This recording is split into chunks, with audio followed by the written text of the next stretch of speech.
ನಮಸ್ತೆ ಎಲ್ರಿಗೂ. ಎಲ್ಲರೂ ಹೇಗಿದ್ದೀರಾ? ಎಲ್ಲರೂ ಚೆನ್ನಾಗಿದ್ದೀರಾ ಅಂತ ಭಾವಿಸ್ತೀನಿ. Welcome back to my Geeta J vlogs channel. ನಾನು ನಿಮ್ಮ ಸಂಗೀತ. ಇವತ್ತಿನ ವಿಡಿಯೋದಲ್ಲಿ ವಾರಾಹಿ ತಾಯಿಯ ಅತ್ಯಂತ ಶಕ್ತಿಶಾಲಿ ಮಂತ್ರಗಳಲ್ಲಿ ಇದು ಒಂದು ಮಂತ್ರವಾಗಿದೆ. ಇದನ್ನು ನಾವು ಧನಾಕರ್ಷಣೆಗಾಗಿ ಅಂದರೆ ಮನಿಯನ್ನು ಅಟ್ರ್ಯಾಕ್ಟ್ ಮಾಡೋದಕ್ಕೋಸ್ಕರ ನಾವು ಈ ಒಂದು ಮಂತ್ರವನ್ನು ಬಳಸ್ಬೋದಾಗಿರುತ್ತೆ. ಅಥವಾ ಬೇರೆ ಯಾವುದೇ ರೀತಿಯ ಸಮಸ್ಯೆಗಳಿದ್ರೂ ಕೂಡ, ನಿಂತೋದಂತಹ ಕೆಲಸಗಳು ಮುಂದುವರಿಯೋದಕ್ಕೂ ಕೂಡ, ಅಥವಾ ಜೀವನದಲ್ಲಿ ಯಶಸ್ಸನ್ನು ಪಡ್ಕೊಬೇಕು ಅಂದರೂ ಕೂಡ ಈ ಒಂದು ಮಂತ್ರ ತುಂಬಾ ಮುಖ್ಯವಾದಂತಹ ಪಾತ್ರವನ್ನು ವಹಿಸುತ್ತೆ ಅಂತಲೇ ಹೇಳ್ಬೋದು.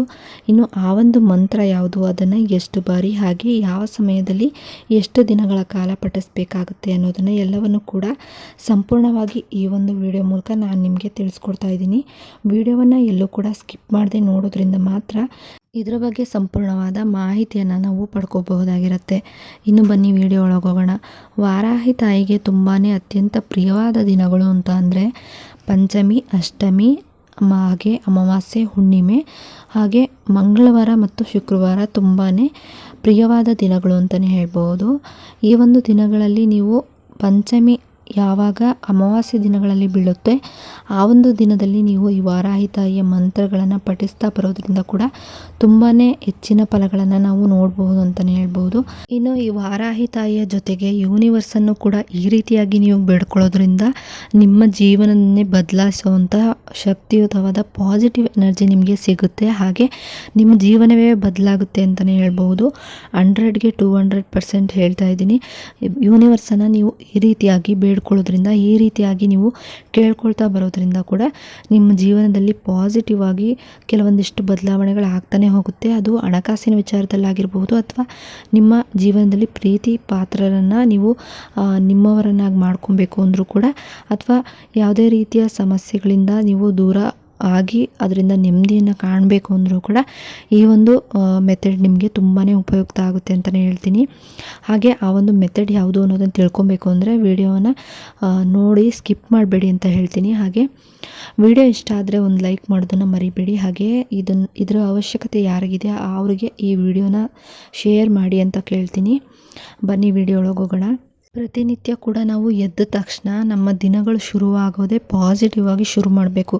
ಎದ್ದ ತಕ್ಷಣ ನಾವು ಯಾವುದೇ ಒಂದು ನೆಗೆಟಿವ್ ಯೋಚನೆಗಳನ್ನು ಇಟ್ಕೊಂಡು ದಿನನ ಶುರು ಮಾಡಿದೆ ಆ ದಿನಗಳೆಲ್ಲ ಪೂರ್ತಿಯಾಗಿ ನಮಗೆ ನೆಗೆಟಿವ್ ಎನರ್ಜಿಯಿಂದನೇ ಕೂಡಿರುತ್ತೆ ಅಂತಲೇ ಹೇಳ್ಬೋದು. ನೆಗೆಟಿವ್ ಆಗಿ ಎಲ್ಲ ಕೂಡ ನಡೀತಾನೆ ಹೋಗುತ್ತೆ.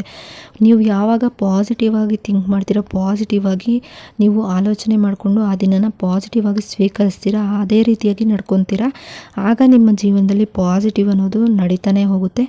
ಇದೇ ರೀತಿಯಾಗಿ ನೀವು ಪ್ರತಿನಿತ್ಯವೂ ಕೂಡ ಪಾಸಿಟಿವ್ ಆಗಿ ನೀವು ಎಲ್ಲವನ್ನು ಕೂಡ ನೀವು ಪಾಸಿಟಿವ್ ಆಗಿ ತಗೊಳ್ಳೋದು ಅಥವಾ ಪಾಸಿಟಿವ್ ಆಗಿ ಇರೋದ್ರ ಬಗ್ಗೆ ಯೋಚನೆ ಮಾಡೋದ್ರಿಂದ ನಿಮಗೆ ಪ್ರತಿನಿತ್ಯವೂ ಕೂಡ ಇದೇ ರೀತಿ ರೂಢಿ ಮಾಡ್ಕೊಳ್ತಾ ಬರೋದ್ರಿಂದ ಆದಷ್ಟು ಬೇಗನೆ ನಿಮ್ಮ ಜೀವನದಲ್ಲಿ ಲೈಫಲ್ಲಿ ಸಕ್ಸಸ್ ಅನ್ನೋದನ್ನು ಪಡಿಬಹುದು. ಇದೇ ಮೇನ್ ರೂಲ್ ಅಂದರೆ ಇದೇನೆ. ನೀವು ಬೆಳಗ್ಗೆ ಎದ್ದ ತಕ್ಷಣ ಪಾಸಿಟಿವ್ ಆಗಿ ಯೋಚನೆ ಮಾಡಿ. ಯಾವುದೇ ಒಂದು ಕೆಲಸ ಮಾಡುವಾಗಲೂ ಕೂಡ ನೀವು ಪಾಸಿಟಿವ್ ಆಗಿ ಮಾಡಬೇಕು. ಇದಾಗೋದೇ ಇಲ್ಲ ಅಥವಾ ಇದರಿಂದ ಆಗುತ್ತೋ ಇಲ್ವೋ ಅಥವಾ ಅದ್ರ ಮೇಲೆ ಅನುಮಾನ ಇಟ್ಕೊಂಡು ಯಾವುದೇ ಒಂದು ಕೆಲಸ ಮಾಡಿದ್ರೂ ಕೂಡ ಆಗೋದಿಲ್ಲ. ಇದು ಹಾಗೆ ಆಗುತ್ತೆ 100%, ನಾನು ಇದನ್ನು ಮಾಡೇ ಮಾಡ್ತೀನಿ ಅಂತ ನೀವೊಂದು ರೂಲ್ಸನ್ನು ಮಾಡ್ಕೊಬೇಕು. ಈ ರೀತಿಯಾಗಿ ಮಾಡ್ಕೊಳ್ತಾ ಬಂದರೆ ನಿಮಗೆ 100% ನಿಮ್ಮ ಜೀವನದಲ್ಲಿ ಬದಲಾವಣೆಗಳನ್ನು ನೀವು ನೋಡ್ತೀರಾ. ಹಾಗೆ ಇನ್ನೊಂದು ಏನು ಅಂದರೆ, ಎದ್ದ ತಕ್ಷಣ ನಿಮ್ಮ ಫೋನ್ನಲ್ಲಿ ಒಂದು ರೀತಿ ಪಾಸಿಟಿವ್ ಆಗಿರುವಂಥ ವಾಲ್ಪೇಪರ್ನ ಇಟ್ಕೊಳ್ಳಿ. ಅಥವಾ ಪಾಸಿಟಿವ್ ಆಗಿ ನೀವು ಏನು ಒಂದು ವರ್ಡ್ಗಳನ್ನು ನೋಡ್ತೀರಾ ಅದನ್ನು ಕೂಡ ನಿಮ್ಮ ಮೈಂಡು ಅಕ್ಸೆಪ್ಟ್ ಮಾಡುತ್ತೆ. ಅದೇ ರೀತಿಯಾಗಿ ನಿಮ್ಮ ದಿನ ಕೂಡ ತುಂಬಾ ಚೆನ್ನಾಗಿರುತ್ತೆ ಅಂತಲೇ ಹೇಳ್ಬೋದು. ಎಕ್ಸಾಂಪಲ್ಗೆ ಈಗ ನಾನು ನನ್ನ ವಾಲ್ಪೇಪರ್ನಲ್ಲಿ ಒಂದು ಲಯನ್ದು ಒಂದು ವಾಲ್ಪೇಪರ್ ಮೇಲೆ ಅದ್ರ ಮೇಲೆ ಒಂದು ವರ್ಡ್ ಇದೆ, I can and I will ಅಂತ ಇದೆ. ಇದನ್ನು ನಾನು ಪ್ರತಿನಿತ್ಯವೂ ಕೂಡ ಎದ್ದ ತಕ್ಷಣ ನೋಡ್ತಾ ಹೇಳ್ಕೊಂಬರೋದ್ರಿಂದ ನಾನು ಯಾವುದೇ ಒಂದು ಕೆಲಸವಾದರೂ ಕೂಡ ನಾನು ಮಾಡ್ತೀನಿ, ಅದನ್ನು ನಾನು ಮಾಡೇ ಮಾಡ್ತೀನಿ ಅನ್ನೋ ಒಂದು ದೃಢ ಸಂಕಲ್ಪ ನಿಮ್ಮ ಮನಸ್ಸಿಗೆ ಬರೋದ್ರಿಂದ ಏನಾಗುತ್ತೆ ಅಂದರೆ ಯಾವುದೇ ಒಂದು ಕೆಲಸ ಮಾಡಬೇಕಾದ್ರೂ ಕೂಡ ನಿಮಗೆ ಅದರಿಂದ ಬೋರ್ ಅನಿಸೋದಿಲ್ಲ. ಆ ಕೆಲಸನ 100% ನೀವು ಮುಗಿಸ್ತೀರಾ. ಈ ರೀತಿಯಾಗಿ ವಾಲ್ಪೇಪರ್ ಕೂಡ ಒಂದು ಮುಖ್ಯ ಪಾತ್ರನ ವಹಿಸುತ್ತೆ. ಇದ್ರ ಜೊತೆಗೆ ನೀವು ಯೂನಿವರ್ಸ್ಗೆ ಪ್ರತಿದಿನ ಕೂಡ ಪ್ರತಿಯೊಂದು ವಿಷಯದಲ್ಲೂ ಯಾರೇ ನಿಮಗೆ ಏನಾದರೂ ಹೆಲ್ಪ್ ಮಾಡಿದ್ರು ಕೂಡ ನೀವು, ಅಥವಾ ಈ ದಿನ ನಾನು ತುಂಬಾ ಖುಷಿಯಾಗಿದ್ದೀನಿ ಅಥವಾ ಈ ದಿನ ನಾನು ಜೀವಿಸ್ತಾ ಇರೋದಕ್ಕೆ ಯೂನಿವರ್ಸ್ಗೆ ನಾನು ಥ್ಯಾಂಕ್ ಯು ಹೇಳ್ತೀನಿ ಅಂತ ನೀವು ಗ್ರ್ಯಾಟಿಟ್ಯೂಡನ್ನು ಹೇಳಬೇಕಾಗುತ್ತೆ.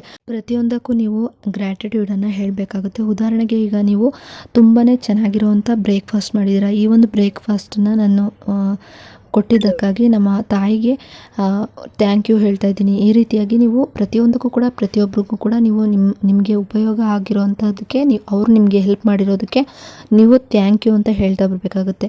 ಇದೇ ರೀತಿ ಯೂನಿವರ್ಸ್ಗೆ ಈ ದಿನ ನನಗೆ ಚೆನ್ನಾಗಿ ಹೋಯಿತು, ಈ ದಿನ ನನಗೆ ಕೆಲಸ ಪೂರ್ತಿ ಆಯಿತು, ಈ ದಿನದಲ್ಲಿ ನನಗೆ ಸಕ್ಸಸ್ ಅನ್ನೋದು ಸಿಕ್ಕಿದೆ, ಈ ರೀತಿಯಾಗಿ ಪಾಸಿಟಿವ್ ಆಗಿ ಹೇಳ್ತಾ ಹೋಗೋದ್ರಿಂದ, ರೂಢಿ ಮಾಡ್ಕೊಳ್ತಾ ಹೋಗೋದ್ರಿಂದ ನಿಮ್ಮ ಲೈಫಲ್ಲಿ 100% ಚೇಂಜ್ ಅನ್ನೋದನ್ನು ನೋಡ್ತೀರಾ.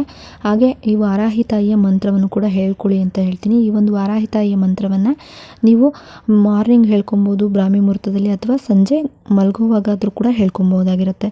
ಇನ್ನು ನಾನ್ ವೆಜ್ಜನ್ನು ತಿಂದಾಗ ಈ ಒಂದು ಮಂತ್ರವನ್ನು ಪಠಿಸಬೇಡಿ. ಹಾಗೆ ಹೆಣ್ಮಕ್ಳು ಮುಟ್ಟಾದಂಥ ಸಮಯದಲ್ಲಿ ಈ ಒಂದು ಮಂತ್ರವನ್ನು ಪಠಿಸಬೇಡಿ. ಮಿಕ್ಕಂಥ ದಿನಗಳಲ್ಲಿ ಈ ಮಂತ್ರವನ್ನು ಪಠಿಸ್ಬೋದು. ಆ ಮಂತ್ರ ಬಂದು ಹೀಗಿರುತ್ತೆ: ದುಃಖ ಹಂತ್ರಿ, ದುಃಖ ಹಂತ್ರಿ, ದುಃಖ ಹಂತ್ರಿ. ಈ ರೀತಿಯಾಗಿ ನೀವು ಮಂತ್ರವನ್ನು 108 ಬಾರಿ ಜಪಿಸಬೇಕಾಗುತ್ತೆ. ಹಾಗೆ ನೀವು 108 ಬಾರಿ ಬರೆಯೋದ್ರಿಂದ ಕೂಡ 2ರಿಂದ ಕೂಡ ಸಮಾನದ ಫಲ ಸಿಗುತ್ತೆ ಅಂತಲೇ ಹೇಳ್ಬೋದು. ನೀವು ಯೂನಿವರ್ಸ್ಗೆ ಮೊದಲು ಪಾಸಿಟಿವ್ ಆಗಿ ನಿಮ್ಮ ಕೆಲಸಗಳೆಲ್ಲ ಸಂಪೂರ್ಣವಾಗಿ ಪೂರ್ಣ ಆಗಿದೆ ಅಂತ ನೀವು ಪಾಸಿಟಿವ್ ಆಗಿ ಯೋಚನೆ ಮಾಡ್ತಾ ಅದನ್ನು ಹೇಳ್ಕೊಳ್ತಾ ಗ್ರ್ಯಾಟಿಟ್ಯೂಡ್ ಹೇಳ್ಕೊಂಡು ನಂತರ ಈ ಒಂದು ಮಂತ್ರವನ್ನು ಪಠಿಸಿ. ಎಲ್ಲವೂ ಕೂಡ ನಿಮ್ಮ ಜೀವನದಲ್ಲಿ ಸಕ್ಸಸ್ ಆಗಲಿ ಅಂತ ಕೇಳ್ತಾ, ಈ ಒಂದು ವಿಡಿಯೋ ನಿಮಗೆ ಏನಾದರೂ ಇಷ್ಟ ಆದರೆ ಲೈಕ್ ಮಾಡಿ, ಶೇರ್ ಮಾಡಿ, ಕಮೆಂಟ್ ಕೂಡ ಮಾಡಿ. ಇನ್ನಷ್ಟು ಇಂತಹ ಮಾಹಿತಿಗಳಿಗೆ ನನ್ನ ಚಾನಲ್ನ ಸಬ್ಸ್ಕ್ರೈಬ್ ಮಾಡ್ಕೊಳ್ಳಿ. ಸಬ್ಸ್ಕ್ರೈಬ್ ಮಾಡ್ಕೊಳ್ಳೋದ್ರಿಂದ ನಾನು ಯಾವುದೇ ರೀತಿ ವಿಡಿಯೋ ಮಾಡಿ ಅಪ್ಲೋಡ್ ಮಾಡಿದ್ರು ಕೂಡ ನಿಮಗೆ ಮೊದಲು ಬಂದು ತಲುಪುತ್ತೆ. ಆಗ ನೀವು ನನ್ನ ವಿಡಿಯೋನ ಮಿಸ್ ಮಾಡದೆ ನೋಡಬಹುದಾಗಿರುತ್ತೆ. ಇನ್ನು ವಿಡಿಯೋ ನೋಡಿದ್ದಕ್ಕಾಗಿ ಥ್ಯಾಂಕ್ ಯು ಫಾರ್ ವಾಚಿಂಗ್.